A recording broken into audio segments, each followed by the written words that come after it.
शिक्षक साथियों नमस्कार, स्वागत है आपका अपने YouTube channel information for you में। शिक्षक साथियों, जैसा कि आप सभी जानते हैं कि दीक्षा प्लेटफॉर्म के माध्यम से प्रत्येक माह आपको 2 कोर्स करवाए जा रहे हैं और उस कोर्स के अंत में आपको प्रश्नोत्तरी हल करना होता है। जैसा कि आपको पता है कि प्रश्नों के आंसर देने के क्रम में कुछ सावधानियां बरतनी होती है और आपको 20 प्रश्न पूछे जाते हैं, जिसमें 70% अर्थात कम से कम 14 क्वेश्चन आपको हल करने होते हैं सही सही। उसके बाद जाकर आपको सर्टिफिकेट प्राप्त होता है। अगर आप सही से उन प्रश्नों को हल नहीं कर पाते हैं, एक भी प्रश्न अगर कम हो जाता है तो आपका कोर्स पूर्ण हो जाता है, लेकिन आपको प्रमाण पत्र उपलब्ध नहीं करवाए जाते हैं।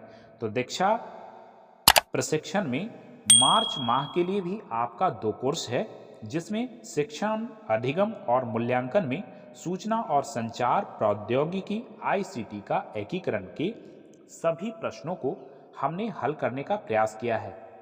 जैसा कि आप जानते होंगे कि हर बार जब भी आप ट्राई करते होंगे तो अलग अलग प्रश्न पूछे जाते हैं। तो हमने 3 टर्म में प्रश्नों का हल किया है और उसमें से 40 प्रश्न जो रिपीटेड क्वेश्चन थे उसे अलग कर दिया और आपके लिए मात्र 40 प्रश्न लेकर आप तक पहुंचाने का प्रयास किए हैं, जिसके माध्यम से आप पूरे 20 में 20 प्रश्नों का हल कर पाएंगे। तो इस प्रकार से आपके लिए यह वीडियो काफ़ी लाभप्रद होगा और अंत समय के प्रश्नोत्तरी जो कोर्स के अंत में पूछे जाते हैं, उसमें आप अगर इस वीडियो के माध्यम से प्रश्नों को हल करेंगे तो निश्चित तौर पे 20 में 20 अंक आप ले आएंगे और तुरंत ही कुछ समय में आपको सर्टिफिकेट प्राप्त होगा। तो आइए बिना देर किए हुए बढ़ते हैं एक एक करके उन सभी प्रश्नों की ओर जहां पर आपको कोर्स के अंत में पूछे जाते हैं। तो आइए, आपका सबसे पहला प्रश्न है,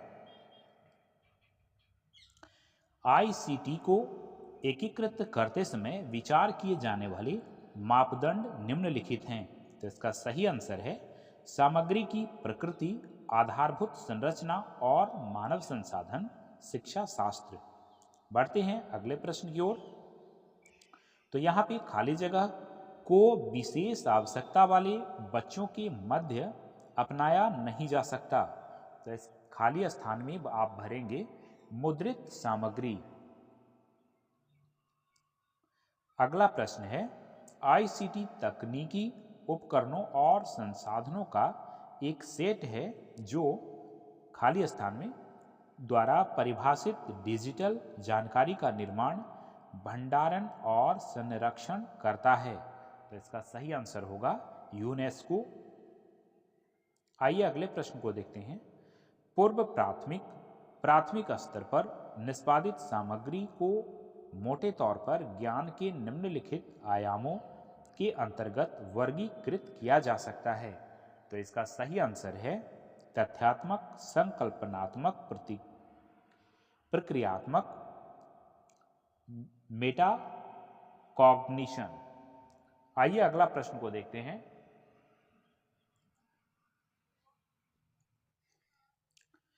खाली स्थान है का अर्थ वर्ग आकार, आयु के संदर्भ में विविधता, सांस्कृतिक संदर्भ, सामाजिक आर्थिक स्थिति, लिंग, सीमांतता, भौगोलिक स्थिति और प्रौद्योगिकी की उपलब्धता, पहुंच है। तो इसका सही आंसर होगा जनसांख्यिकी। अगला प्रश्न को देखते हैं।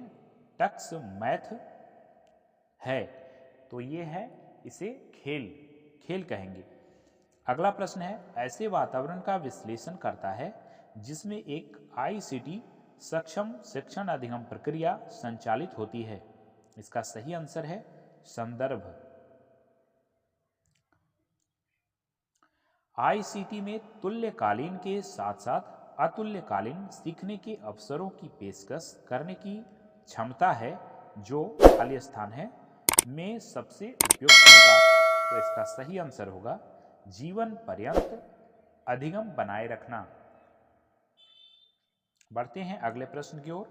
देखते हैं, ICT को एकीकृत करते समय विचार किए जाने वाले मापदंड निम्नलिखित हैं। इसका सही आंसर है सामग्री की प्रकृति, आधारभूत संरचना और मानव संसाधन। अगला प्रश्न को देखते हैं। निम्नलिखित में से किस मीडिया प्लेटफॉर्म का उपयोग प्रक्रियात्मक ज्ञान आयामों में वृद्धि के लिए नहीं किया जा सकता है? तो इसका सही आंसर होगा टेक्स्ट अर्थात पाठ। आइए अगले प्रश्न की ओर बढ़ते हैं। कक्षा के वातावरण में खाली स्थान से तात्पर्य शिक्षकों, प्रौद्योगिकीय व्यक्तियों की उपलब्धता, आईसीटी को संभालने में शिक्षक की योग्यता आदि से है। तो ये इसका सही आंसर होगा मानवीय संसाधन। देखते हैं अगले प्रश्न को। निम्नलिखित में से किस सॉफ्टवेयर में बच्चा स्टेप ड्राइंग के माध्यम से अभिव्यक्त कर सकता है? तो इसका सही आंसर है टक्स पेंट। बढ़ते हैं अगले प्रश्न की ओर। आईसीटी व्यक्तियों से लेकर समुदायों तक सभी के लिए उनके आर्थिक और सामाजिक कल्याण में सुधार के अवसर प्रदान करता है और समाज में हाशिए पर स्थित लोगों को मुख्य धारा में लाना का हिस्सा है। इसका सही आंसर होगा सामुदायिक संबंधों में उन्नति। अगला प्रश्न है, निम्नलिखित में से कौन सा सत्य नहीं है? तो इसका सही आंसर होगा सदैव उच्च भुगतान प्राप्त करता बने रहना। बढ़ते हैं अगले प्रश्न की ओर। ऑनलाइन पाठ्यक्रम प्रोत्साहित करता है। तो इसका सही आंसर आप देंगे पहला, दूसरा और चौथा। अगला प्रश्न है, खाली जगह में प्रयोगशाला के अनुभवों और भौतिक प्रदर्शन परीक्षण की भौतिक ढांचागत चुनौतियों को हल करने में मदद करता है। इसका सही आंसर होगा आभासी प्रयोगशालाएं। आइए बढ़ते हैं अगले प्रश्न की ओर। शिक्षार्थी के आयाम जिन्हें आईसीटी का उपयोग करने के लिए समझने की आवश्यकता है वे क्या है? तो इसका सही आंसर है जनसांख्यिकीय, संज्ञानात्मक, प्रभावशाली, सामाजिक, शारीरिक। आइए अगले प्रश्न को देखते हैं। शिक्षण अधिगम में आईसीटी एकीकरण का अर्थ है। तो इसका सही आंसर आप देंगे जो दूसरा, तीसरा और चौथा होगा। अगला प्रश्न को देखते हैं। बच्चे के संपर्क में आने पर असुरक्षित स्थितियों में आ जाते हैं। तो इसका सही आंसर है खाली जगह में भरेंगे हानिकारक और शोषक साइट। अगला प्रश्न है, एनईपी 2022 के केंद्रीय क्षेत्रों में से एक बुनियादी साक्षरता और संख्यात्मकता एफएलएन है जो हमेशा से पूर्व प्राथमिक और प्राथमिक शिक्षा का केंद्र था।